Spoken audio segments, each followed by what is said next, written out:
So you guys probably already remember, but this session is just for Platinum Academy members, which we have these extra bonus sessions just for you guys. And I think the Platinum Academy is, you've got a lot of people in Platinum now, don't you, Kathleen?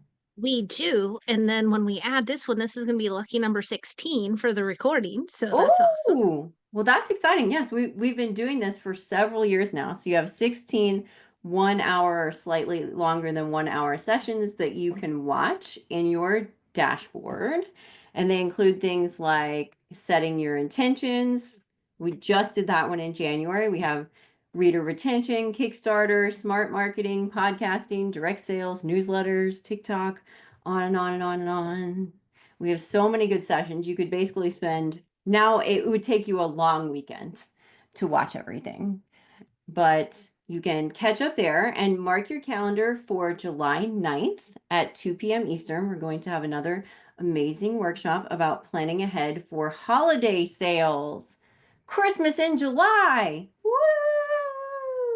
It'll probably still be chilly enough in my house that I'll still wear a sweater. Kathleen has already promised to wear a Christmas sweater, right, Kathleen? I do, but I'm telling you, the last time I did a Christmas in July promo 3 years ago, my furnace went out and it was like 85 degrees. I was boiling and I was bound and determined to wear this dang Christmas sweater. And I did, but I was roasting in here. So let's hope my furnace, I've got a brand new furnace the last 3 years, so we should be fine. But that was wild. Yes, so we will have that because it is, if you're going to do something special for holiday sales, July is really when you want to start planning. I tell you, even with my clients that I assist on their newsletter or we plan for a holiday merch, I have it on my calendar that we are going to meet in July this year and get that figured out because meeting in October is too late. And that's when we've been doing it. So plan for Christmas in July, July 9th. All right, well, we will dive in. Kathleen and I will monitor the chat. So if you have questions about today's session, you can put them in the chat. If it's super specific to the slide that Carlyn is on, I'll interrupt her and get your answer. But otherwise, she's going to leave time at the end to take care of questions. Some of you might know Carlyn. She's been with BookBub for a little while now. Has it been 10 years? It was 10 years in January. Yeah. Oh my gosh, I feel like I should have sent you a gift. I feel like I met you maybe your first, second year. It was a while ago. So this is very exciting. Carlyn Robertson leads the BookBub Partners marketing team. She's an expert on BookBub's promotional tools and strives to make sure all authors and publishers know how to use those tools to sell more books and hit their marketing goals. Woo! Welcome, Carlyn. Yay! Thank you. All right, should we share the slides and get into it? Yes, you kick it off. I'm going to relegate myself to the chat. All right, perfect. And this just worked, so let's see if it'll work again. Yes, I'm seeing thumbs up. Fabulous. Okay. So thank you all for joining today. Really excited to be here to chat, for those of you in person and watching the recording in the future, about our BookBub Ads tool. So today I'm going to share 8 tips that you can use to run more effective BookBub ad campaigns. Our platform is different from some of the other self-serve advertising tools out there, so I want to make sure that you have all of the knowledge that you need to succeed with BookBub Ads. To wrap up, I've got a couple resources that you can use to learn more or to dive deeper into any of the topics we're covering today. I'm not going to give an overview of how to actually set up a campaign. This is going to be more high-level strategic tips, but we do have a video tutorial that can walk you through the ad form if you are newer to our platform. And then at the end, we will have some time for questions. But again, please do interrupt me if there's something urgent, if I have forgotten to explain a particular term or there's anything else I can clarify as we're going through. Okay, so first, just for anyone who is not familiar with BookBub, we are a book discovery service for readers. We have over 20 million members signed up to use us to find new books and discover new authors, and a marketing platform for authors and publishers. So the main tool that we are known for is our daily featured deals email, which sends a curated selection of ebook deals to our members in their favorite book categories. But we also have a lot of other tools to surface great books to this audience of readers. And in addition to these ebook discovery tools, we also run an audiobook retailer called Chirp, where readers can purchase audiobooks a la carte. So between BookBub and Chirp, we are sending millions of emails to readers every single day. And at the bottom of every email, we've got a dedicated space for an ad. And that's BookBub Ads, which we're going to be talking about today. So BookBub Ads is the most flexible marketing tool that BookBub offers authors today. So individual ads compete for these ad spots in our emails and some spots on the BookBub website as well in a live auction. So you're bidding to reach the readers in your target audience. And the advertiser with the highest bid for a particular reader at the moment that reader opens one of the emails they receive from us will win that ad impression, and their ad will be the one that shows up in that reader's email. So because BookBub ads are completely self-serve, there's no submission or selection process like there is for featured deals, which are notoriously competitive and difficult to get. So what this means is that any author can use BookBub ads to promote any one of their books to the BookBub audience at any time. BookBub ads also offers some unique targeting opportunities. So featured deals will reach a whole category of readers. So say everyone who's subscribed to psychological thrillers all see the same deal that day. But with BookBub ads, you can target based on some other features of our audience, which means that every single reader is going to see a different ad at the bottom of their email based on their unique set of retailer, region, author preferences. And you also have total control over what your ad looks like, how much you want to spend on that campaign. So all of this flexibility and customization allows you to run ad campaigns that can support just about any book marketing goal.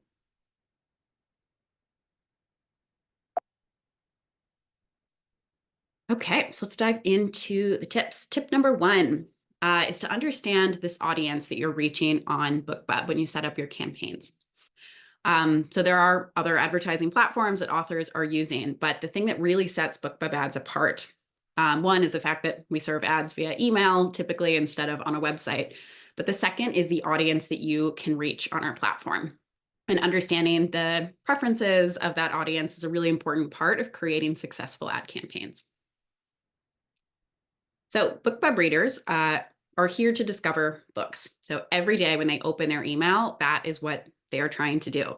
So this means every time you serve an ad impression or you get a click on an ad, you know that you're reaching a reader who is actively looking for a new book to buy. Our readers also shop at all ebook retailers. So when they sign up for BookBub, they let us know which of these platforms they use to purchase their ebooks. So BookBub Ads is one of the only advertising platforms where you can specifically target someone that you know uses Kobo to buy their ebooks or uses Apple to buy their ebooks. And the BookBub readers are price sensitive. So most of them signed up to BookBub because they wanted to get deals on books. But the good news is that only a quarter of them say that they are exclusively looking for discounts, which means that the majority of our audience will buy full price books as well as discounted books. And what we see is that they are especially willing to pay full price if they already know and love an author. So our readers do love a deal, and that's because a discounted book gives them a very low risk way to take a chance on an author that they haven't heard of before. Many of our readers, I believe 50%, are reading at least one book a week. So these are power readers. They are reading at a very high volume, which means that it'd be really expensive to buy books full price. Our readers do like to own the ebooks as opposed to using a library. So what we find is that 85% of our members have told us that they are more likely to get a book from an author they haven't heard of before because it's discounted. So they're using those deals to discover new authors.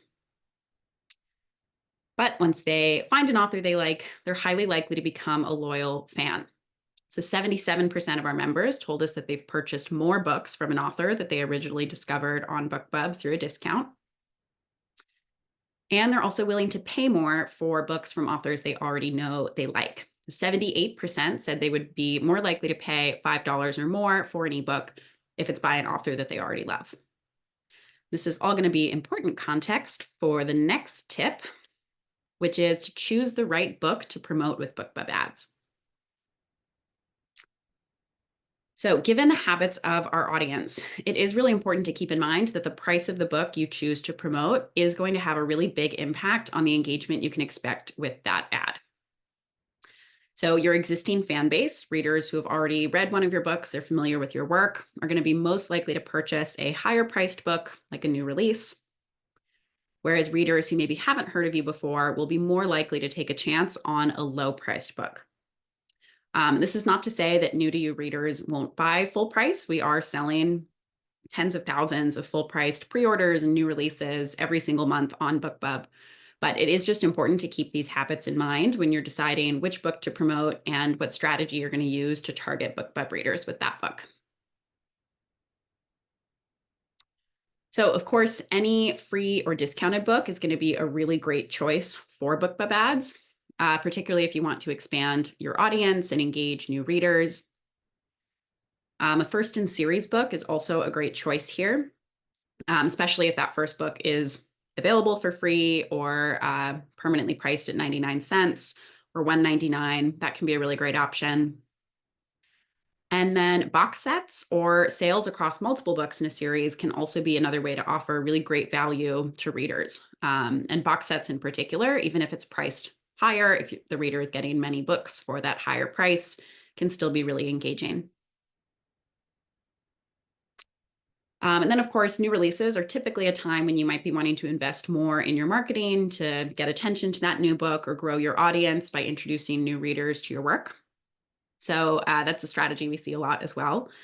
The pre-order period is typically a really great opportunity to actually just test out different combinations of ad images and targets to find out what's going to work really well for that new book. Which means that once release day comes around, you can invest more in those winning campaigns. You already know what's going to work once the book is actually on sale. That's a great time to just increase your exposure.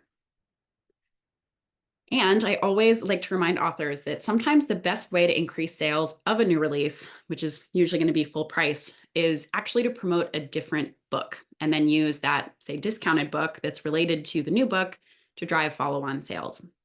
So let's say you have a new release in a series. You can run ads for that full price new book, but if you have a lower priced book earlier in the series, it might actually be a more effective strategy given the habits of our audience and their likelihood to purchase low priced books from unknown authors to try promoting that lower priced book to then get attention to your new book. So I love this example on screen. I've seen a lot of advertisers take this tactic where they show that they've got a new book or maybe the last book in the series that just came out, but also you can get started for free. This is a fantastic way to grab attention from our audience. Okay, so the next tip is to set clear goals for each of your campaigns. So no matter which type of book you're promoting with this platform, it's really important to have your goals in mind before you start creating a campaign. And as I mentioned, you can accomplish a lot of different types of marketing goals with BookBub Ads, but the way that you design each ad campaign should be different depending on what you're trying to accomplish. And it's also really important to just be realistic about what you can achieve with a single campaign. This type of promotion is going to be harder to achieve certain goals than others. And it might be the case that achieving multiple goals with one campaign can also be a challenge. And that's just the nature of display advertising. So some examples of goals that you might have for an ad campaign, of course, could be increasing sales, or maybe you want to make back what you spend on your ads. So you're more interested in generating a profit than a really large scale. On the flip side, scale might be the focus of some campaigns where your goal is to win as many impressions as possible, get exposure to as many readers in your genre. And lastly, learning can also be a goal and sometimes a really important one. So there might be campaigns where you don't actually care about the conversions or the sales, but you're just trying to learn something about your ad images or your audience to help inform future campaigns. And whichever one of these goals is your top priority should inform your decisions about every element of your ad campaign. So just as an example to show how that might work, let's imagine that you want to promote a 99-cent deal. And in that case, probably any one of these 3 goals could be really important with that deal. So usually you downprice a book because you want to generate more visibility and more sales. But also you're likely interested in not going into the red on those campaigns. And of course, you do want to reach as many readers with a deal as you can. But when you're actually setting up an ad campaign, you'll see that some of these goals actually would come into conflict with each other in the decisions that you make around that campaign setup. So this is a very basic kind of example framework of how you might set up a 99-cent campaign. So this will be kind of all the elements in the ad form. We've set it up to be really straightforward and easy for authors to run ads. So first step in your ad creative for a 99-cent book, we'll talk a lot more about images soon. But 99 cents should be really prominent in that image, no matter what your goals are. The click-through links, probably directing to a retailer page to maximize conversions there, although you can link to any platform you like. So you're welcome to direct your ads to your own websites as well. But when we get to the audience, this is where you might make some different decisions depending on what you're trying to achieve with this ad. So if you are focused on generating a positive ROI with this campaign, you're probably going to want to target a very narrow, relevant audience of readers who are highly likely to click and purchase. On the other hand, an equally valid goal could be targeting as broad of an audience as possible to get really wide exposure for that discount to try to just get exposure to a lot of new readers. Those are both great choices for this kind of campaign, but obviously are sort of opposite ends of the spectrum in terms of choosing the audience for that ad. Schedule of your campaign, totally up to you. Budget, up to you in this example. But the last element of your campaign is the bid. And again, there are multiple bidding strategies that might be effective here, depending on what you're trying to accomplish with this campaign. So on BookBub Ads, there are 2 bidding strategies you can choose between. It's cost per click, CPC, or cost per 1,000 impressions, CPM. And there are pros and cons to each of these bidding strategies, but in general, CPC tends to be a really good choice for controlling your costs because you set a maximum amount you want to pay for every click on your ad, whereas CPM is a good choice when you want to guarantee that your ad will get a lot of exposure because you're bidding and paying for every impression of that ad. So in this example, you might make different choices both about the bidding type that you would use and about the amount that you would bid. So again, if you're trying to control your costs, you typically want to bid a little bit lower so that you're not going to exceed what you're comfortable paying to make back your investment on that ad.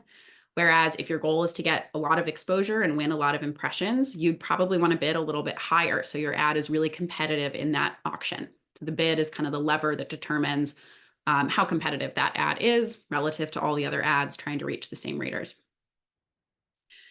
So what this kind of hypothetical is just trying to demonstrate is that you might make very different choices about a campaign depending on what your goals are for that campaign. So it's really important to know upfront what trade-offs you're willing to make and what your top priority is before you start setting up your ads so that you can align all of those elements in a way that will actually achieve your goals. All right, and your goals should also define how you're measuring the success of your ads. So this is what the dashboard looks like after you've run campaigns, and some of the stats that you might rely on to tell if a campaign is working. First, the impressions served is the number of readers who had a chance to see your ad. It's the number of impressions you won in the auction. This is the number that's most important if you're focused on visibility, exposure, reaching a lot of readers. Then the number of clicks on your ad shows how many of the readers who saw an impression actually clicked to learn more about your book. And the click-through rate, or CTR, shows what % of those impressions earned clicks. So this is a great way to compare results between campaigns. If they served a different number of impressions, the click-through rate can tell you relatively how engaging they were compared to each other. If you're focused on ROI, you'd want to look at the effective cost per click, which is the amount that you actually paid for each click on your ad based on your bid. So your bid is the maximum that you can pay for your ads, but the actual rate is going to be determined by the other advertisers in the auction at the same time. So you will always pay the rate of the next highest bidder for that same target reader. So again, this is what you would focus on if you're trying to keep your costs within a certain range. And then the last element that's usually very important to tell an ad success that's actually not in your dashboard is the sales. So we do not collect any sales information about your campaigns, which means that you should be checking your retailer reporting to look for any increases in your sales. Carlyn, before you Yes. leave, will you go back to that slide? Yes. Where does it show how much, like the person on the top row, like where does it show how much that they have spent total, or like which dollar amount is relevant? Yes. So can I do a little pen here? Let's see if this works. Oh, fancy. Does that work? Okay, it's just a Yeah. little, that'll work. Yes, so the budget spent will tell you how much budget you have spent. So there's two ways that you can set a budget with BookBub Ads. One is to set a total budget, which is then tied to a campaign with a set start and end date. So you might say, I want to start my campaign today. I want to spend $50 and I want that ad to end next Wednesday. So in that case, your budget spent will not exceed that $50 total budget, but you might spend that entire budget on the first day, or it might get spread out over the course of the week of that campaign. The remaining budget is how much you have left to spend. And you can see for this particular example, it says $5 today. And that's because these ads are using a continuous budget or a daily budget and a continuous schedule. So the other option that you have is to say, I want to spend $5 a day. And in that case, your ad would kind of reset every day to spend up to $5. Once you've spent $5, it shuts off. So even if you are still the winning bid for a new reader who opens their email, if you've already spent $5 on your campaign today, your ad would not be eligible to compete in the auction. Again, trade-offs to both of those strategies. But if this was a set budget campaign and let's say, yeah, the $50 budget, it might say still you had $30 remaining. You'd already spent 20. But with the continuous one, the budget spent is still the total you have spent over the accumulated days of the campaign. And then the remaining budget will show what's still remaining in that daily budget today. Perfect. Ardell, I hope that takes care of your question. So that person on the first row, they've spent $20 total to get that 1,000 impressions. All good? I'll go back to muted. Thank you. Great. That's a good question. Thank you. I'll turn off my laser pointer.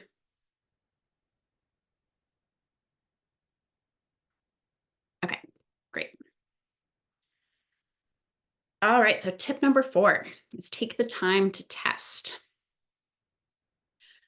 So really important to acknowledge for BookBub Ads or any other advertising platform that there is going to be a learning curve.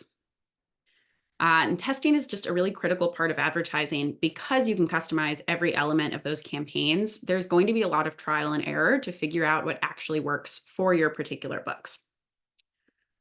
But every ad that does not deliver the results that you're looking for is still a really valuable learning opportunity. It's great to know that a certain audience is not going to engage with your books or that a particular image is not going to get the clicks that you're looking for. So don't be discouraged if it does take some time before you hit click-through rates that you're excited about or a cost that is in the range that you are looking for. That is a really natural part of the process of advertising.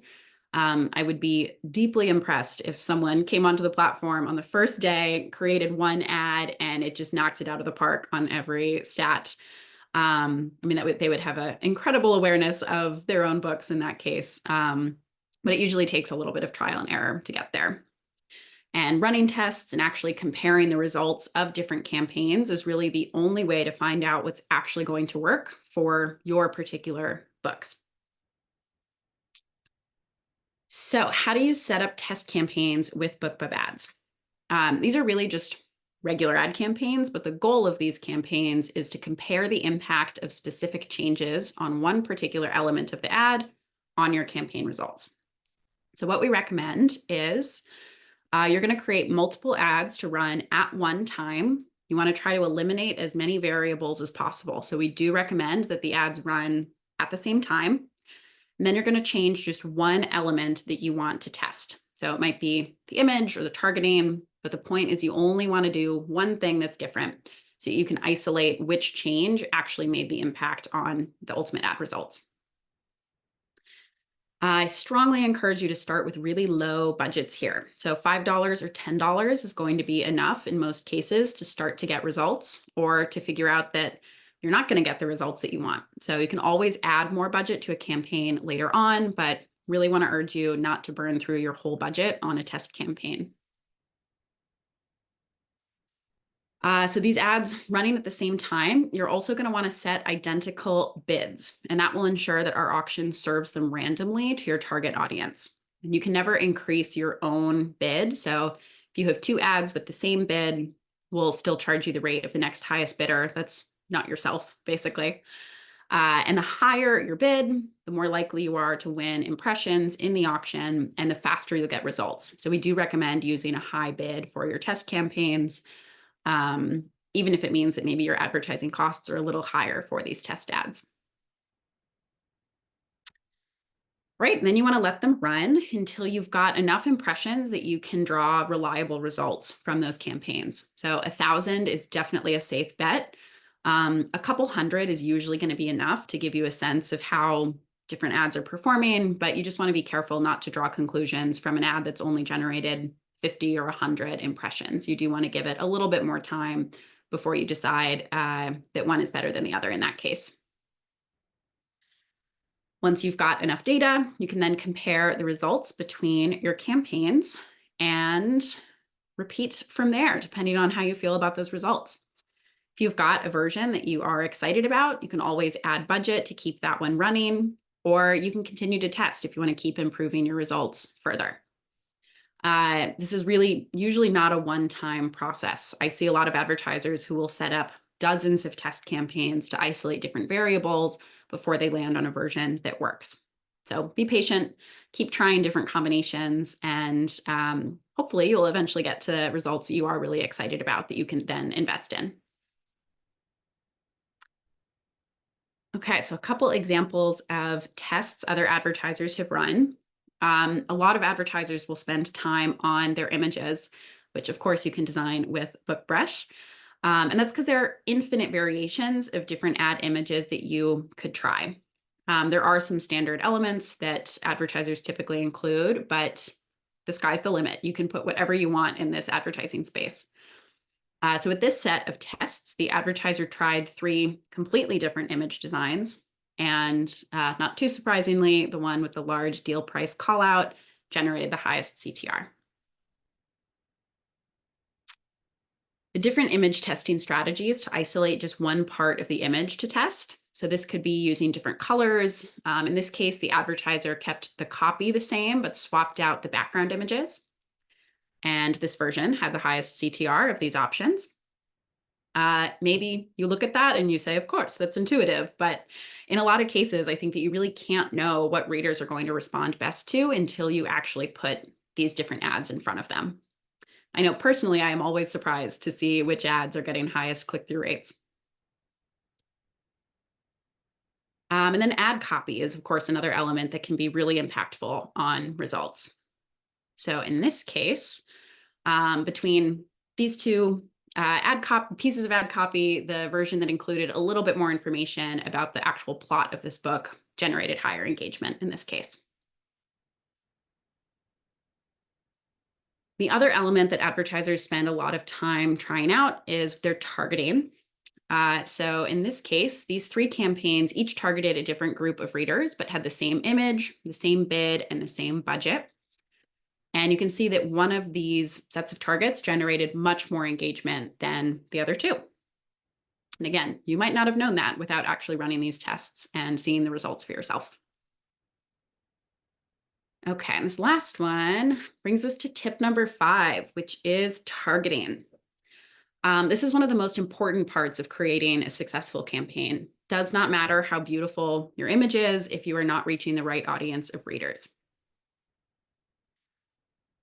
So there are a lot of different ways with BookBub ads that you can refine the audience that you want to reach. As I mentioned, this is by far our most powerful targeting tool that we have to reach the BookBub readers. So first, you can choose to reach ebook readers, typically on BookBub, or audiobook readers, both on Chirp and within the BookBub audience. We know which of our readers are interested in audio as well as ebook. You can also narrow your audience by region. So we have members in the US, the UK, Canada, and Australia. And you can target readers who use a particular ebook retailer, as I mentioned. And for both the region and the retailer, we will actually infer this from the click-through links that you enter for your campaign. So if you enter a link for a book in Barnes & Noble, which is only in the US, we'll limit the audience for that ad to the readers that we know use Barnes & Noble are based in the US.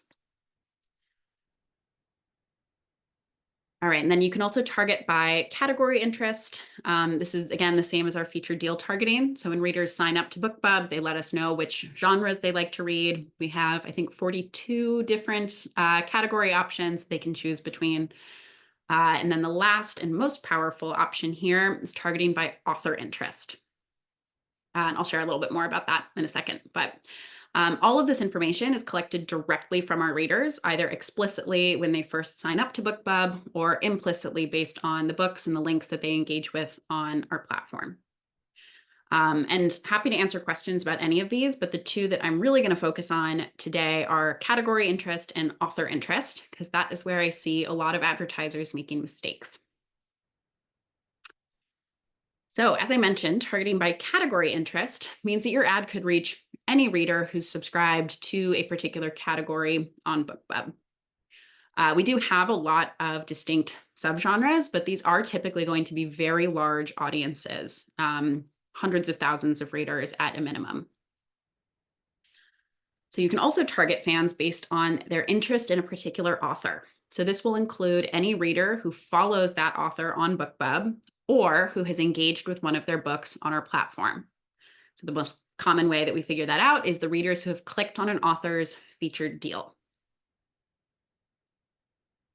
You can also combine these two targeting options. So if you use author targeting and a category target, we're only going to let your ad reach readers who fall into that overlap. So readers who are subscribed to that category and also follow one of the authors that you've identified. So this is a really good option if you want to target authors who write in multiple genres to make sure that you're only reaching the subset of readers in their audience who are going to be most relevant for your book and your genre. All right, so I know that it can be really tempting to use category targeting because it's very simple. You know the genre of your book, you can match it up with a category, and it's a huge audience of potentially relevant readers. But what we have found is that author targeting is almost always going to be a more effective choice for driving high click-through rates with BookBub ads. So ads that included author targeting, either on its own or in combination with a category target, had a 61% higher average click-through rate than ads that only used category targeting. There are some cases where category targeting might make sense, which I'll cover a little bit later. Happy to answer questions about that based on your particular genres that you write in, but almost always we're going to recommend using author targeting, which, again, not quite as straightforward as the category. So then the question becomes, which authors should you target? First, kind of great starting point is if you have an audience on BookBub already, so if you've built up a following or you've run a featured deal in the past, great starting point is to target your own fans with BookBub ads, particularly for new releases or pre-orders where you know those readers are probably familiar with your books already and they're more likely to purchase at a higher price is a great strategy. And if you are going to target your own fans, you just want to make sure that your author name or a series title, a character name is featured really prominently on the image so that readers will immediately know that they're seeing a book from an author they're already interested in. And of course, if you want to reach new readers, you can also target the fans of similar authors. One of the most common mistakes that I see here is advertisers will pick just the most popular authors in their genres as targets. We definitely recommend that you avoid that. If you target, say, Nora Roberts for a romance book, that's essentially functioning the same way as targeting all of the contemporary romance readers or all of the women's fiction readers.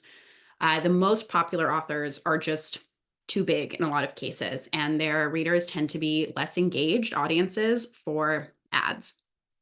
They can also be a lot more competitive and more expensive to reach if a lot of other advertisers had the same idea and also wanted to reach Nora Roberts readers, James Patterson, George R.R. Martin, basically the top names that pop into your head for a genre. Don't target them with your ads. So we did an analysis on the average click-through rate of ads for authors with certain size of followings on the platform. So you can see that the average click-through rate is highest for authors who have 25,000 or fewer readers that you can target with BookBub ads. And then there's a pretty big drop off again after 500,000. So that's kind of the threshold that I recommend you look for when you are choosing author targets. We will actually display the size of each author's audience right in the ad form. So this is what that targeting section looks like. So if you search for an author, you can see the size of the audience that you can potentially reach. And again, just keep that threshold in mind. And anyone who falls, and there's George R.R. Martin, has over 500,000 readers. In most cases, I would not recommend that authors use an author like that as a target. You really want to take the time to identify the authors who are writing books that are very similar to your own, who are highly likely to have a very relevant audience of readers for you. So some great places for inspiration here. Your also bots on retailers are a fantastic place to start. Retailer bestseller lists in your very particular subgenre are also great. But again, any name that feels like a super recognizable household name, skip it. Go down the list and look for books that have really similar tropes or themes to your books. You want to look for similar cover branding, especially if you're using that book cover in your ad image. You want to make sure that you're reaching readers who will immediately see your cover and identify it as similar to other books that they have read and loved. You also should check for compatible distribution. So if your books are in Kindle Unlimited, you might have more success targeting other authors who have books in KU, since they're more likely to have readers who are also subscribed to KU. Whereas on the flip side, if your books are widely available, you want to look for other authors who distribute across all retailers because they're more likely to have fans that you can reach across all of those retailers. One of our best tips for targeting inspiration is actually just to keep an eye on the authors that we're featuring on BookBub. And that's because you know that anyone who just had a featured deal, any readers who clicked on that deal are now available to be targeted through BookBub ads. So this is a great way to identify authors who actually have a really large and engaged audience on our platform. And on the flip side, an author who is not running featured deals with us is probably going to have a much smaller audience. So I know there's sometimes kind of surprising authors on our platform who don't have the scale of a following that you might expect based on their overall popularity with the larger reading population. So just important to keep in mind that the way we determine author interest is really geared on engagement with that author's books on our platform. And lastly, we have a tool right in the ad form that will help you discover new targets to try out. So after you add an author target to a campaign, we're going to generate a list of other authors who share fans with that author that you've already identified. Definitely still do your research here. All we're saying is that there's some overlap in the audience. So you still want to make sure that these authors are a good fit for your books, but hopefully this is another good source of inspiration.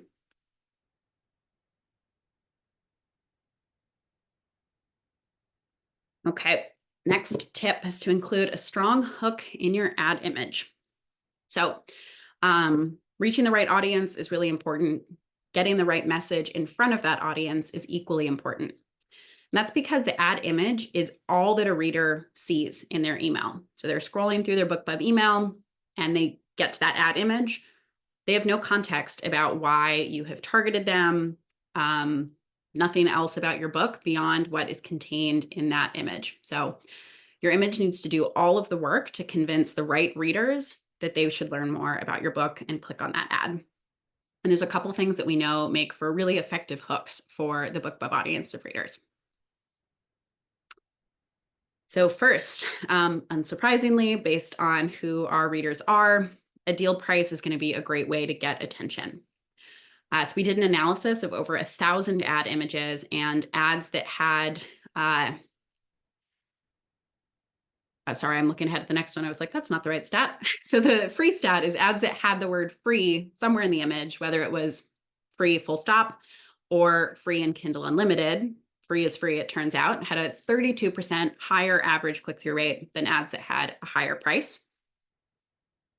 And the one that I was just looking at is that 99 cents also works really well. So there was a 31% higher average click-through rate for ads that had 99-cent price over ads that had $1.99 or higher. So kind of unsurprising, but always great to confirm that the lower the price of your book, the more engagement that you are likely to see with that ad.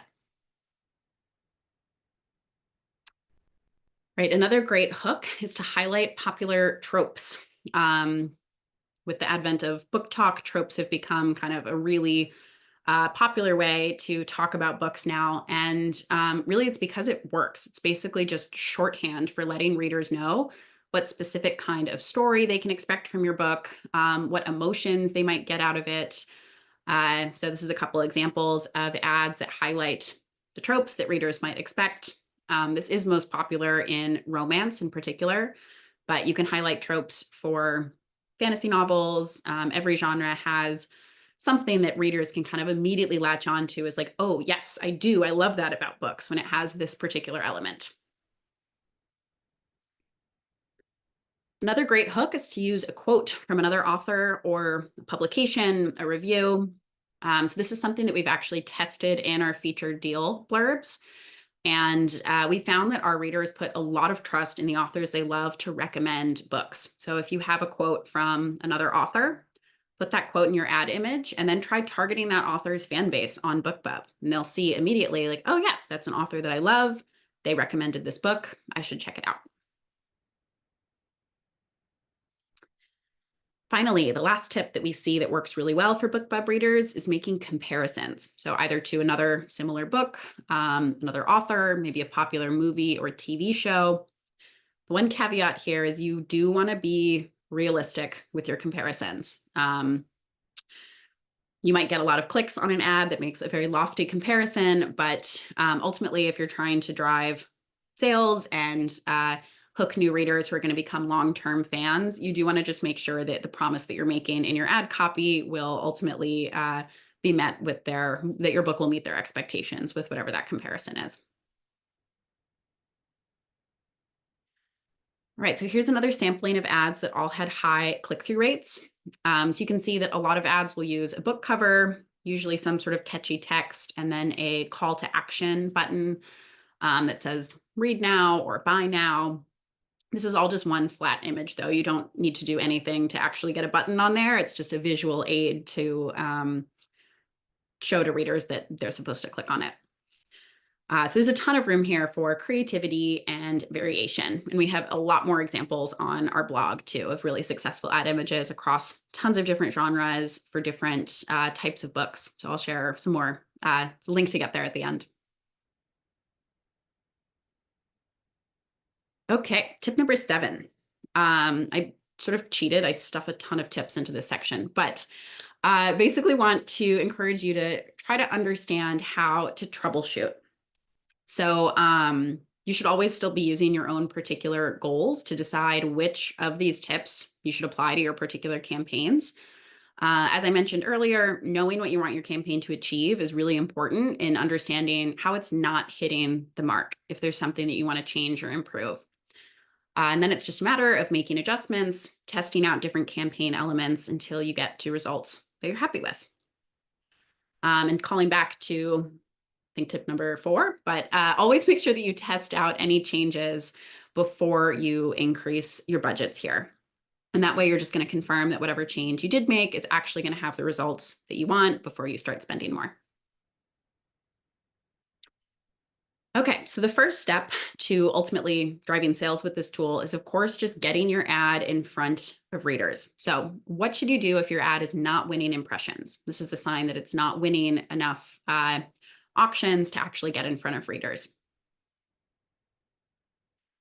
So this is really going to be a function of your bid. So the simplest way to win more impressions is to set a higher bid. That makes your ad more competitive in the auction and more likely that you'll be the ad that wins when a reader opens their email.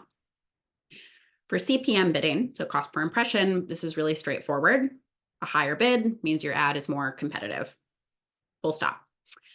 Troubleshooting a CPC ad that's not winning impressions is a little bit more complicated. And that's because our auction takes the click-through rate of CPC ads into account when determining how competitive they are. So what that means is if you have a CPC ad and it's not winning impressions and your click-through rate is fairly low, you're going to be better off actually restarting your campaign rather than trying to fix the campaign that already has a low click-through rate, because our auction has information about that ad. We know it's not engaging the audience. And since you're bidding on clicks, if you're not getting clicks, we're going to deprioritize that ad. So to win more impressions with a CPC ad, pause the one that's not serving, duplicate it, and then change something to try to increase the clicks. So maybe a new image, maybe try different audience targeting. You can also bump up the bid, but if you increase that CPC bid without changing any of the elements that weren't generating clicks, you're probably going to end up in the same spot. If all of that sounds too complicated, you can also always switch to CPM bidding if you want to win more impressions. Again, CPM is more straightforward. If your primary goal is getting a lot of readers' eyes on that ad, a high CPM bid will usually guarantee impressions.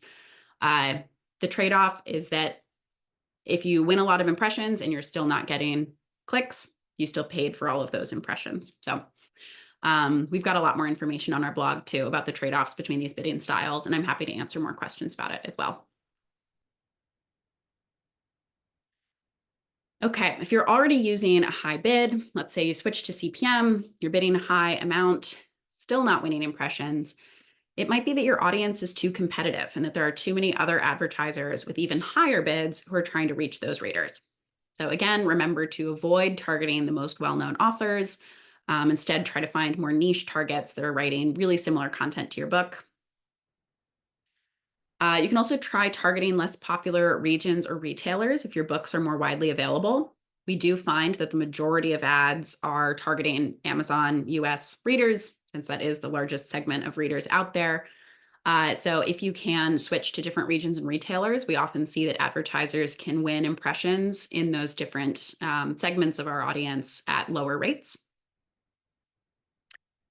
And this is one instance where I might recommend trying category targeting on its own. So if your goal is really just to get your ad in front of as many readers as possible, impressions and exposure is your top priority, switching to category targeting will give you sort of the maximum audience that you can reach within your category.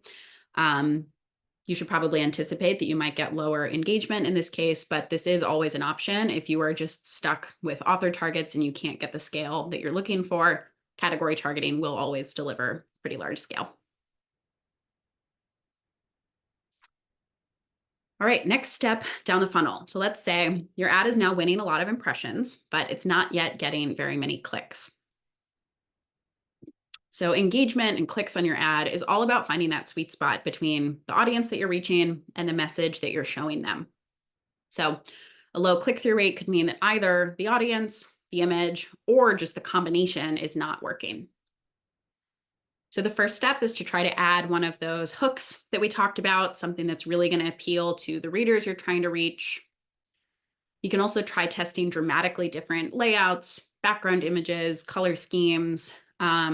At this point, I would say focus on like big changes in your image. If you're going to spend time tweaking something small, you're probably unlikely to see a big difference. So try to get really creative and try something completely different to see if that will start generating clicks. And of course, you can try to identify a different set of author targets to reach a different audience of readers as well. And I do like to remind you that if you are really having trouble getting traction with your images, you feel like you're using an image that really represents your book well, you're targeting authors that you think make sense, and particularly if you've been using your book cover in the images, it might be worth taking a step back and just making sure that your cover is actually a good fit for your genre and your target audience. In order for ads to be successful, you have to make sure that you've locked down all of the basics first and that your book is in the best position to appeal to the readers that you want to reach. This is definitely a more extreme step, but I do like to remind authors that if you're running ads and really not getting traction with any combination of things, that sometimes it might not be the ads, it might be something else about your book that's not quite working yet. Okay, so let's say now you're winning impressions, you're getting a lot of clicks on your ad, all great steps, but you are not seeing the sales results that you want to see. So at this point, you might be getting clicks, but they could be from the wrong audience. So in this case, if you are getting clicks on an ad, you know that you've got an image that's resonating with the audience of readers that you're trying to reach. But there might be something about your book when those readers actually get to the retailer page that maybe isn't aligning with their expectations. So it might be that, again, your image is not necessarily accurately representing your book. Maybe something is misaligned with your cover. So do sort of a candid evaluation of where the disconnect might be from readers who would be excited to click on that ad, but not convert to a sale once they get to your retailer page. It's also possible that you are advertising a book that's simply priced too high for the audience you want to reach. So again, remember that BookBub readers are more likely to purchase at lower prices, especially if they have not read one of your books before. So you can always try discounting the book that you're promoting or just choosing another book in your catalog that is at a lower price to promote.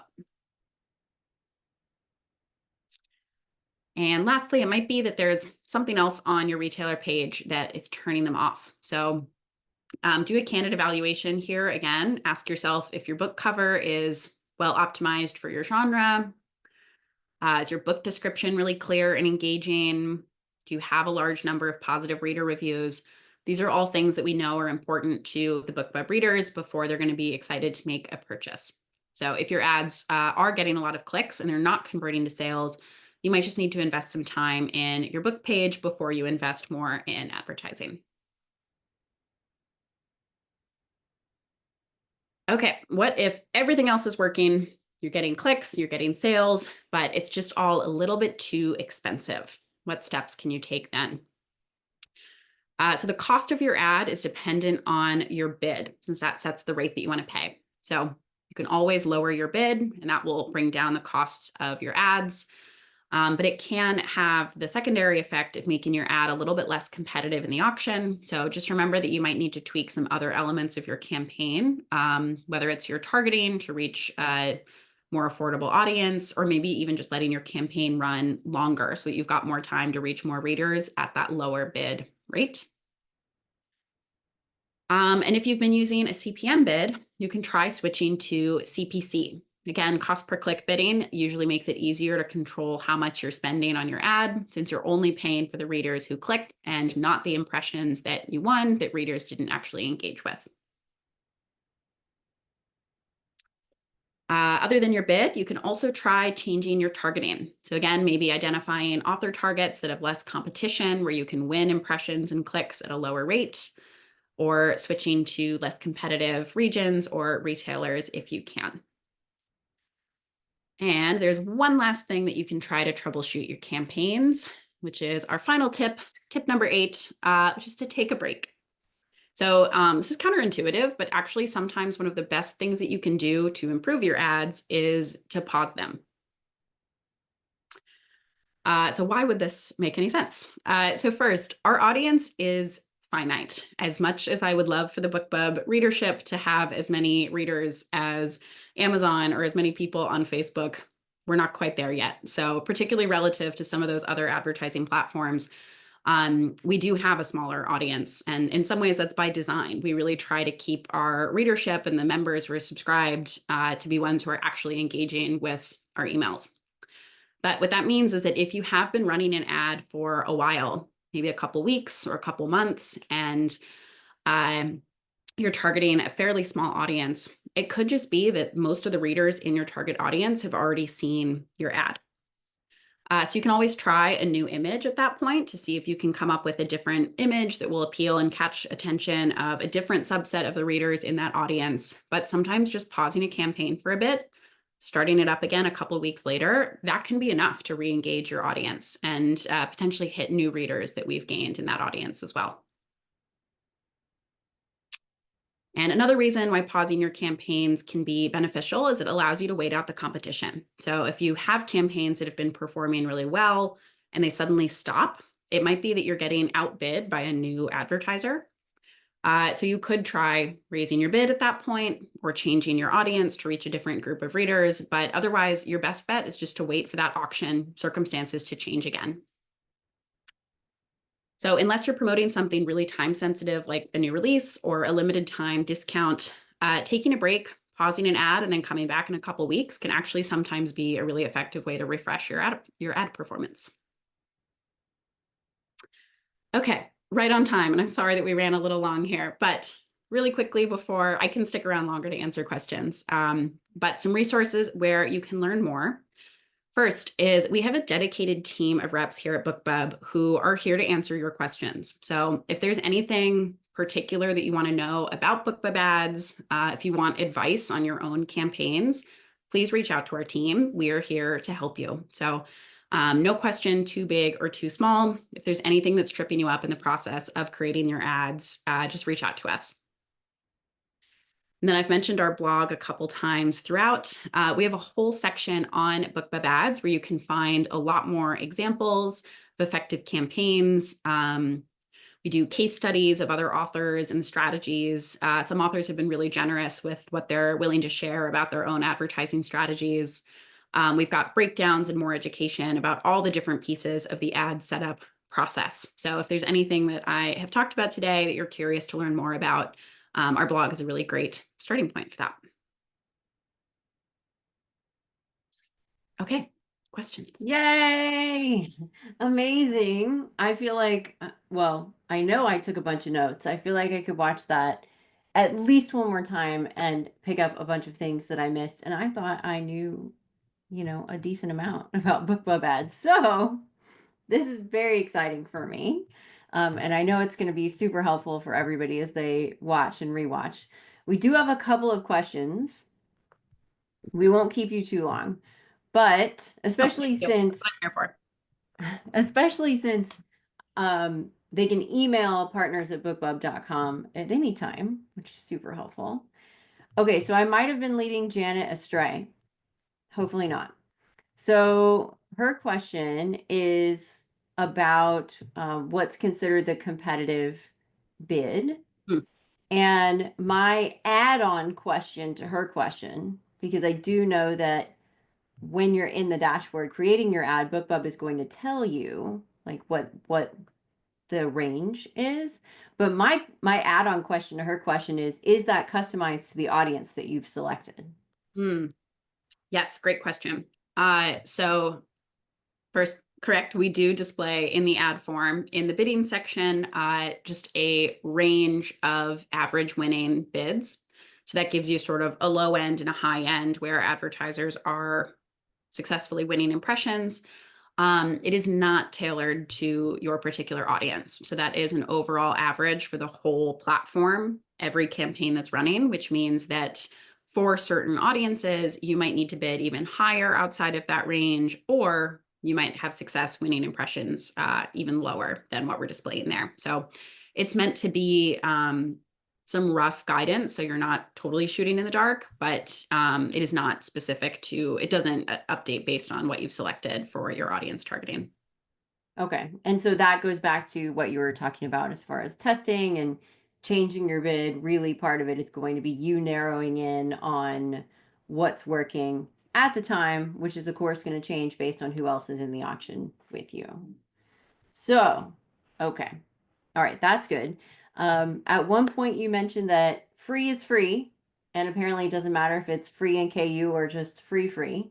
So the follow-up question to that is, do you recommend that on the creative, they say, on the image, they say free in KU or mention KU at all, or just say free? if your book is, if it's free and Kindle Unlimited, but $3.99 to purchase, then I would definitely not say free without the Kindle Unlimited modifier. Because I think that readers would be probably pretty frustrated if it just said free and then they clicked through. So free and Kindle Unlimited, some ads will do that and show the purchase price. So like 99 cents or free with KU. But I don't have firm data on this, but generally would say that if you put free and Kindle Unlimited, that signals to the readers in our audience who are subscribed to KU, that's going to be a hook for them. We don't actually collect that information about our subscribers, so you're not able to specifically target KU subscribed readers. But if you put that on the image, that basically signals to anyone who is that they can get it for free. And for them, it functions the same as free would for any other reader. Right. Yeah. But you can select to only be sending to readers who typically click through to Amazon. Correct. Yeah. Okay, cool. By the way, guys, if I'm asking your question and that's not the full answer, or I asked it wrong, like tell me in the chat. I mean, clearly I'm just going to tack my own questions onto the end of any of your questions. Let's see. For testing with ads, do you recommend that somebody do a bunch at one time, or just 2 at a time and keep pitting the winner against the new version? I know when you're testing, you're just, scientifically, you would only want to be testing one element. But let's say I wanted to test which book cover got the most clicks from readers. If I was, and this may be a bad example. Let's say I wanted to just test background image, like your one example. Would it be better to do 6 at one time? Just 2 at a time? Is there like a sweet spot? Like, I don't want to do 20, I'm thinking. Yeah. I would say the more that you can run a lot of tests at one time, the better, because we do see a lot of random variability from day to day, week to week, based on other advertisers coming in and out. So you just can never be certain if you're running ads at different times that that's not an unexpected factor that might be impacting the results. So for the absolute cleanest test results, they should run simultaneously, but also completely understand that there are some times where that's not going to be efficient or feel realistic. So for images, you do need to create separate campaigns. But if you're testing author targets, one kind of way to collect a lot of data a little bit more efficiently is actually to add multiple targets to one ad rather than doing individual ones. You do want to keep an eye on that campaign, because we don't give you a way to limit, split my budget evenly between those authors. So it could be that one of them suddenly just runs away with the results and all of your impressions go to that author. But that is one way that you can kind of save time from having to create a lot of different ones, is you can put all your authors in together, and we will display the results for each individual author target in your ads dashboard. So you can see the differences between those. Right.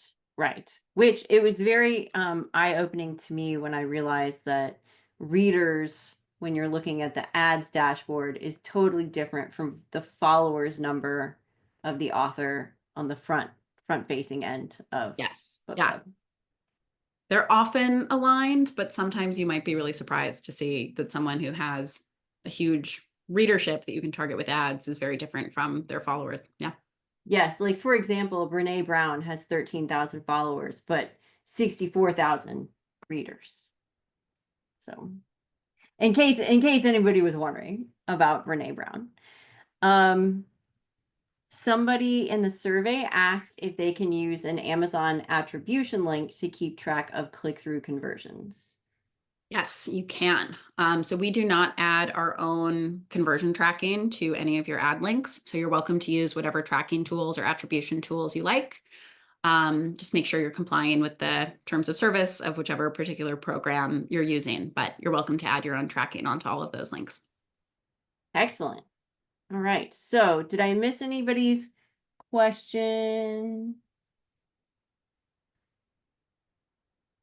I think So Janet asks, she's traditionally published with a small press, so she doesn't ever have the option to offer her books for free. Hmm. What would you recommend for someone who doesn't get to change their pricing, which I have a lot of clients who are traditionally published as well?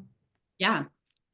So in that case, you're going to want to work really hard to get some other good hooks in your image. So, thinking about tropes, thinking about if you've got a quote from another author, um, I would probably recommend spending time testing the ad copy more than anything else, and focusing on targets who are highly likely to have readers who will be really excited about that. So when you don't have the deal price as a hook, which is sort of just like not the cheap way to get clicks, like it works, it's good clicks, but you have to focus more on what's the content of your book, the themes, the elements that you think will really resonate with the audience of readers that you're targeting. But I do see a lot of ads that don't include any book price at all that generate a lot of clicks and high click-through rates. So it's definitely possible, but you need to be really smart about how you're targeting readers and talking about your book in a way that's going to appeal to that audience that you're targeting. Right. And that's where a lot of, when you were talking about book talk, like how would people talk about your book on book talk, using tropes and whatnot. Okay. So amazing. We kept Carlyn a little extra, so thank you. Thank you for sticking around with us. Yeah, of course. Make sure you guys check out the Partners blog, which is amazing and always has so many helpful screenshots.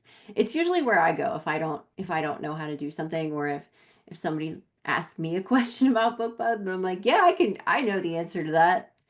Google search straight to the Partners blog. Yes, now I do know the answer to that question. So thank you so much for your time today, Carlyn. You guys can email partners@bookbub.com if you have any questions.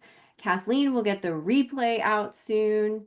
And we will see you guys on July 9th to talk about holiday sales. And I think that's it, unless Kathleen thinks I missed something. I don't think you did. You nailed it. And thanks, Carlyn. Yay! Of course. Thank you so Thank much for having me. This was a you. lot of fun. See you guys later. Thank you.